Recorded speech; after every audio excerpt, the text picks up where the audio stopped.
This program is made possible in part by the National Bank of South Carolina. A production of South Carolina ETV. Good evening. Tonight we are pleased to present you a conversation with retired South Carolina Supreme Court Chief Justice Ernest Finney Jr. Born during the Depression in rural Virginia, Finney, as he is known by his friends, faced difficult odds from the start. His mother died when he was only 10 days old. His father, a teacher, traveled from job to job. Being black in the South in the 30s, 40s, and 50s was not easy. Following in his father's footsteps, he was a teacher first in Conway, South Carolina, but his heart was in the law. He was admitted to the South Carolina bar in 1954. He attended his first bar meeting in 1954 as a bartender, because blacks were not allowed in the bar at that time. He always believed that the dream of the Declaration of Independence and the American Constitution could be a reality for every citizen, and he moved to Sumter to pursue his law career to make that happen. He served in the State House of Representatives, initiating programs that are still in existence today. He was the first African American in over 100 years to be appointed to the Circuit Court, then the Supreme Court. He was sworn in as Chief Justice in 1994. Judge Ernest Finney rose above circumstances that might have kept a lesser man down, but not him.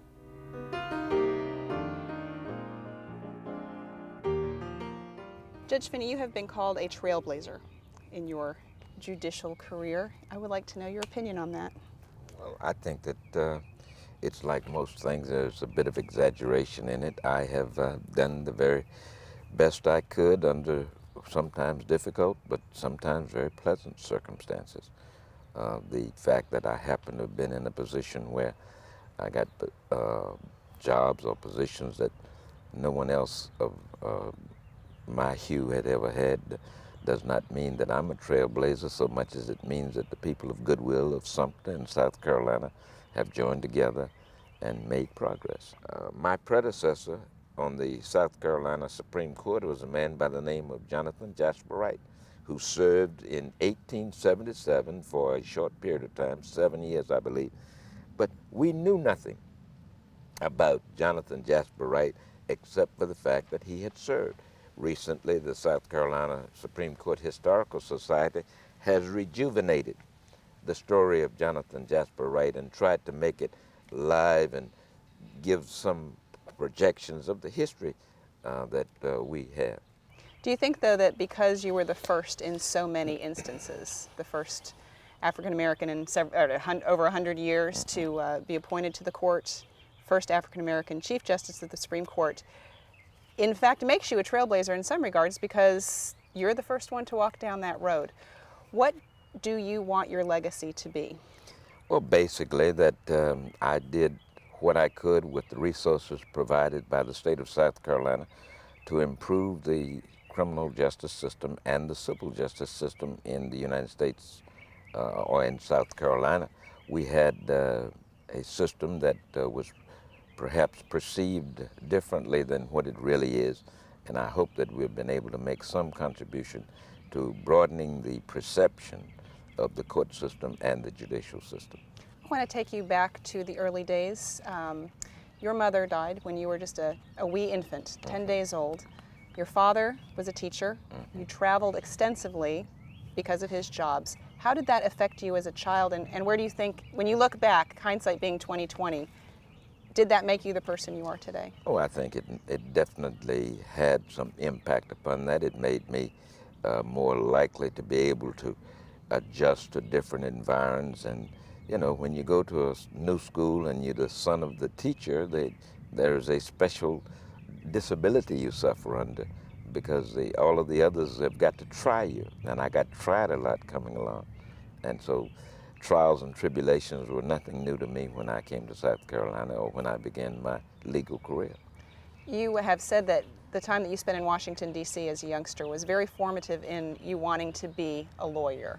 Why is that? Well, the lawyers I met in Washington were well-dressed, they were articulate, they were what we would call smooth, and they were respected in the community. And I said, you know, that's a gig I could probably I could get accustomed to that lifestyle. But it wasn't very common in the 1950s. Oh, no, because Washington, D.C. was segregated at that time. I remember that I worked at a place and black citizens were not allowed to eat in there in my lifetime. So, you know, the idea of segregation was not something that was old. It's something that was new and was real. How do you see the changes coming through? And let's talk about the segregation, because you have lived it, and your wife has lived it. In the South, as an African American, you have borne the brunt of that, and in fact, the beginning of your legal career was really focused on making that change, the civil rights movement. Tell me about those days. Well, of course, it was difficult. You know, it's hard to get yourself up for trials of cases when you know that the law is against you. But you have to believe that the law will eventually prevail and that justice will eventually prevail. Those who served with me and who represented the sit-ins had to believe that eventually the promises of the Constitution and of the Declaration of Independence would be given real life and meaning, and one day or the other. You made it into the bar, 1954. Right. Just prior to the Brown, or just after the Just Brown, after Brown. Brown v. The Board of Education, which was pretty much the watershed for the civil rights movement. And it has been written that you pushed Brown to the limits a little bit in your early career as a lawyer. Well, we gave Brown a new meaning, hopefully to expand it. You know, originally the Brown decision dealt with governmental entities, the school systems, and we pushed it to the point where it dealt with private entities, the stores, the 5 and 10s, and various and sundry public accommodations, for lack of a better word. And one of the, I mean, you are a Sumter resident. You actually sued the city of Sumter back in the 1960s for access to the libraries for African Americans. Right. Morris College students were doing sit-ins. Tell me about those days, and what was it like to be really at the forefront of that movement in this town? It was amazing because, you know, there was no history to rely upon for that kind of movement in America. You know, we had the example of Mahatma Gandhi in India, but in America, to my knowledge, there had been no direct civil strife that was designed to improve the surroundings and the opportunities available for other citizens. And, you know, it was just a pure idea whose time had come. You know, the students in Greensboro started it. It worked its way all around the country. Students at Morris College started it. And it went from one end of this country to the other. It developed as a idea whose time had come. And we had students in Rock Hill, for example, who they were getting convicted at the magistrate's court level because that's what the law required. And normally what they'd do is they'd get convicted, the community would come together, post bonds, they'd get out, and we would appeal to either the South Carolina or the United States Supreme Court. And we won those cases primarily either in South Carolina or in the U.S. Supreme Court. But I was representing 12 young people in Rock Hill who changed the idea. They decided that they would serve their time to send the message. And they did serve their time, and the Rock Hill 10 became famous throughout the nation. Mrs. Finney, I'm sure that during these early days of lawyering that the pace was just breathtaking, overwhelming even. And how does that affect your family when you are watching your husband really, and your children's father, set a standard really in lawyering in South Carolina? Well, believe it or not, through all of this, we had no fear. We never had anything to happen to us to say, well, we had, you know, a threat here and a threat there. We never had any threats. I was there with lots of work to do with 2 children that we had at that time. And I think in the 60s, well, we did have another one that was born in Sumter. So I had a baby and 2 older children.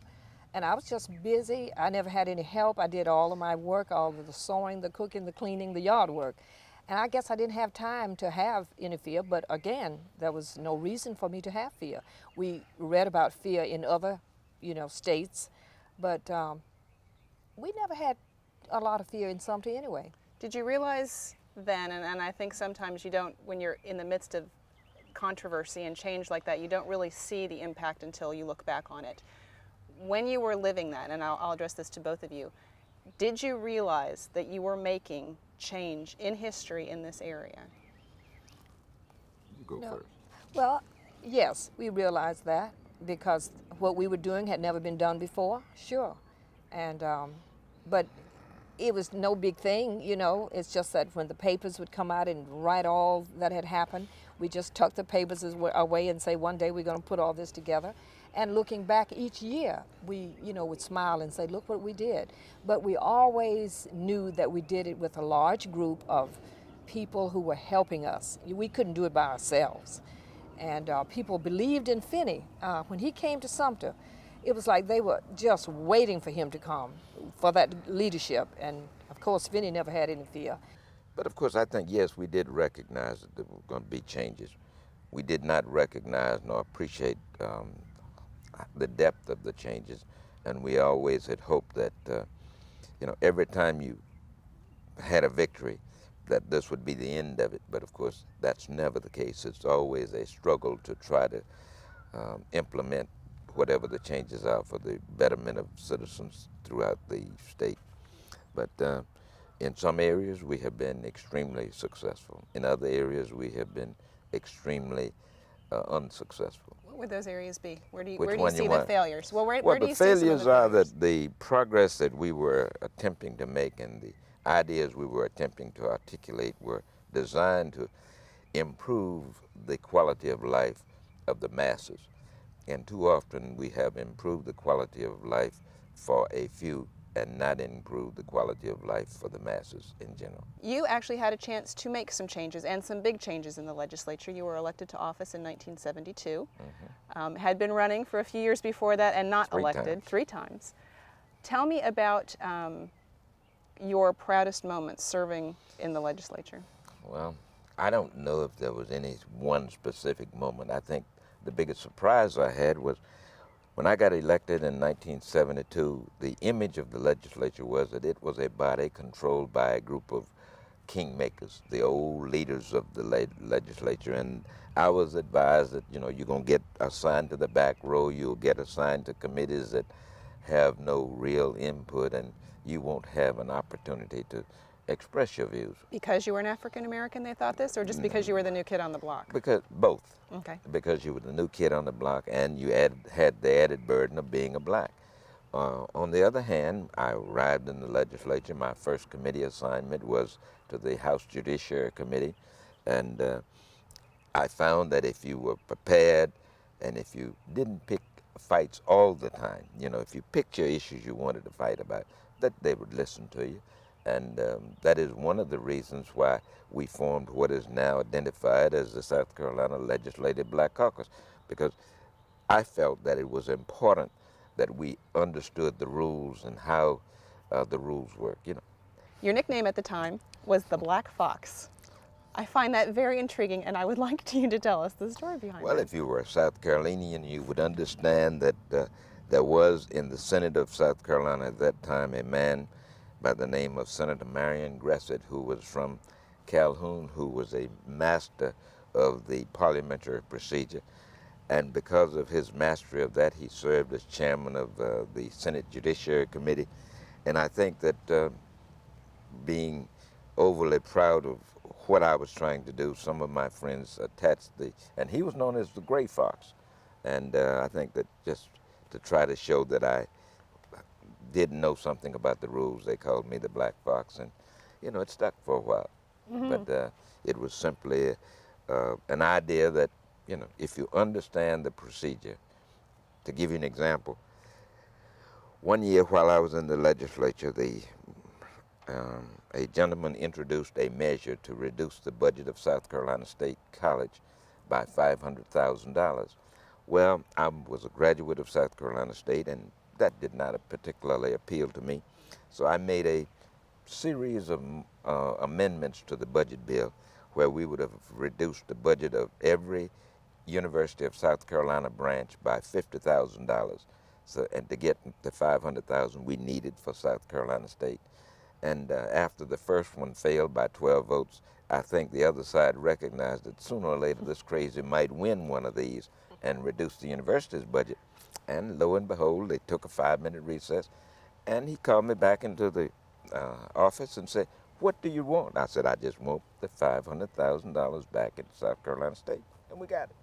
And it was Just like that. Just like that.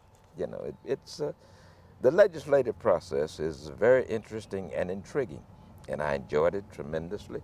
You know, the old saw is quite accurate that anybody who likes sausage or the law should never watch either one of them made. But it's amazing how often the system works. Two sons who are lawyers, a daughter who is a professor at the University of Kentucky who wrote a poem and read it at your swearing in as Chief Justice, which I understand made you a little teary. It did. And we were going to be taking a look at that.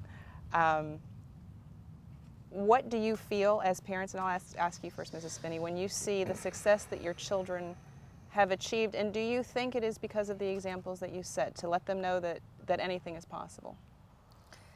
Well, I do think that if you live right, because right now if I had my life to live over again, I don't see anything that I'd change. It's not that, oh, I should have done, when my children were little, reading every night, not a night that went by that no matter how tired we were, reading. And so they were all interested in books, wanted to read, and Lynn stayed in the library. And we never had any problems, but I always started in introducing them, like Chipper got up the other day and said his parents introduced him to the world at an early age. And see, they know that. They were just exposed. What's the guy that he talked about in church Sunday? Leroy Johnson. Leroy Johnson and the one in Washington. Vernon Jordan. Vernon Jordan. They played marbles with Chipper in our backyard in Sumter early on. And, you know, we just invited all those folk to come to the house. And they couldn't stay at hotels, so they had to stay well, somewhere. they couldn't stay at hotels, so when they were in town on speaking engagements, they came to our home. And so it was hard work, though, hard work. I want to ask you about the day you were sworn in as the first Black Supreme Court Justice of the state of South Carolina. The picture that was ran in the paper, you holding your granddaughter, I'm sure one of the proudest moments of your life. What is going through your head? I think my thoughts were, I tried to say it in my speech, and that was that something about that today was a day for the good people, the people of goodwill of South Carolina to be happy and thankful. Because, you know, though I was standing there getting the accolades and got the job, I knew full well that I was standing on the shoulders of people like Jonathan Jasper Wright, the people in the civil rights movement, the good people, white and black, who created the atmosphere where I could get elected. And when your daughter read the poem that she wrote, she just the little tried to brown get to my corduroy heart. boy, Yes. had you heard it before? Oh no, that was one of the ground rules, you know. She got up, I didn't know what she was gonna say. I was afraid out of my mind that she was gonna say something wild, and you know, these poets, you have to understand, go in their own, they march to a different drummer. So I didn't know what she was going to do, but she surprised me. She did herself proud. And what did you think when she came to the last line? Well, I thought that her grandmother would have been extremely proud, and because I was extremely proud, and I don't cry easy, and it brought tears to my eyes. He never had it made. Just an ordinary brown boy from a place and people who sweet-fed him everything they had in double doses, just in case his man-sized pockets should ever have a hole in them. Just an ordinary brown corduroy boy from a people who never had it made, but who still managed to make whatever they were to be from scratch. An ordinary boy whose mother never got to bathe or watch him grow or gaze him from the farmhouse window where he loved to sit on a summertime box of Virginia-cured daydreams. Umbrellaed by the big oak tree and in between chores and stare away at the long dirt road, the only way in or out to Grandpop's farm. The same country road that all country boys tried to stare down in their day, wondering what or who could ever be at the other end, watching it for signs of life. Maybe somebody from the city might visit, from one of those shiny ready-made places who could make magic of an ordinary brown boy's country fried life. Maybe one of those places far away would take him just as plain as he was and grow him up to be something legal. maybe even handsome, even debonair. Somebody who could easy talk for the regular folk and then articulate smooth to all the others when those folk needed him to be shiny as new money just for them. He wanted to be like one of those new black men who came visiting from the north to the south, talking pretty at the State College of South Carolina, one of those kinds with the pocket chains and the shiny gray suits, with 100 pounds of law books under their arms like some kind of natural growth. He figured they were country boys too, who never had it made, but who somehow had made it. And they walked around like nobody else, stout with the law on their minds and a personal sense of justice in their hearts. Maybe he could be one of those when he grew up. He never had it made, but he had a proud father and a circle of people who kept his dying mother's promise to raise the boy up at their sides, and not just anywhere with strangers. His own mother knew he would never have her there to do the raising herself. Today is a long promise kept, Mama Carlene. This one, that one there, he never had it made. He might have had it sweetened and sifted, chewed up and spit out, prayed over and molded around, made from scratch in somebody's kitchen, over somebody's fire, beneath his grandfather's wagon wheels, under his daddy's stern tutelage, but he never had it made. You know the way I mean, all silverized and shiny handed down. He might have had it boiled up, explained, and defined, and fried, and gravied by an early rising grandmother or a significant Claflin college. He might have even fished it out and washed it down himself in scalding water a time or two, and I'm quite sure he soda jerked it through and baked his dreams in enough tears and high hopes to try and make sure it was gonna happen. But he never had it made. It was never given to him on some royal platter, never promised at his birth. The making of this man's life came from saltwater tears, saltwater sweat, from love and hard work, and from the graciousness of his God. He never had it made, but he always loved the law. How he always loved the law. And even when his impulsive, passionate daughter argued about history and what wasn't right or fair, how the scales of justice never seemed balanced in her eyes. How he always, with the calm of a sailor who knew the ocean, like an old and faithful, well-traveled road, he would say to her, "The law works, girl," believing it completely as if he had written every word of it himself. And his wise old sayings, steeped in patience, always kept the law alive. A steady drop of water will wear a hole in a rock, daughter. Such are the vicissitudes of life, son. If you see me and the bear, you go on and help the bear, my friend. It's all right, baby girl, you win some and you lose some. Just do the best you can with what you got, everybody. Hundreds of old adages always spilling from his mouth like a black historic fountain. He, to me, is the justice man. And he never had it made, or delivered, or prepaid from his waiting tables as a young lawyer to this day right here. No statistic, no horrible crime, no lie, no deep disappointment, no nothing, human or man-made, has ever destroyed or made him give up on his law. He believed then, he believes now. It is his belief that is chief. Papa, Daddy, the justice man, I know you never had it made, but here you are making it. And all of us cross over with you, proud as peacocks. Maybe that's what Pop Finney, maybe that's what Mama Carlene would say.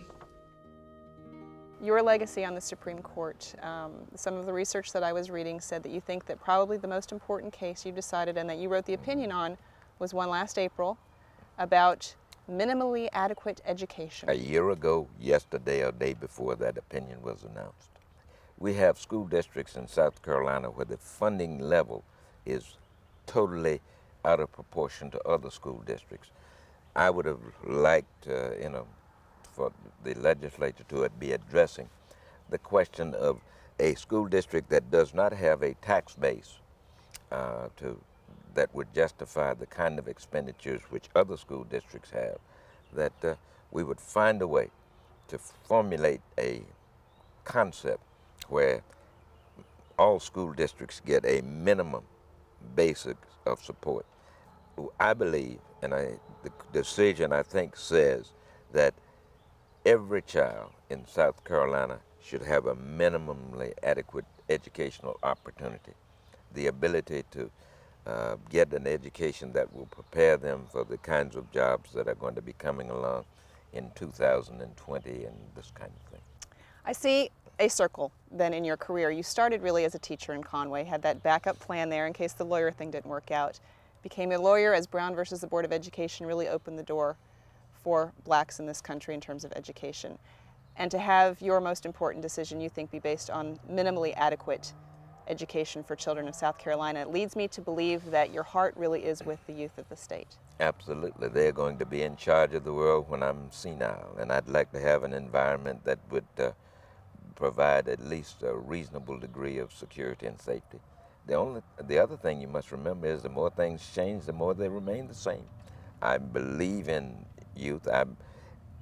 The press and various others talk about the fact that our youth are so scattered and wild and this kind of thing, but by and large, it's been my experience that when you go into a classroom or into a school and you relate and talk with those young people, you find an amazing reservoir of goodwill and dedication. And promise. And promise. That's the word I was looking for. Thank you so much, Judge Finney and Mrs. Finney, for letting us share it this morning with you, and thank you for opening up your home to us. We really appreciate it. Thank you very much. We're delighted to have had you.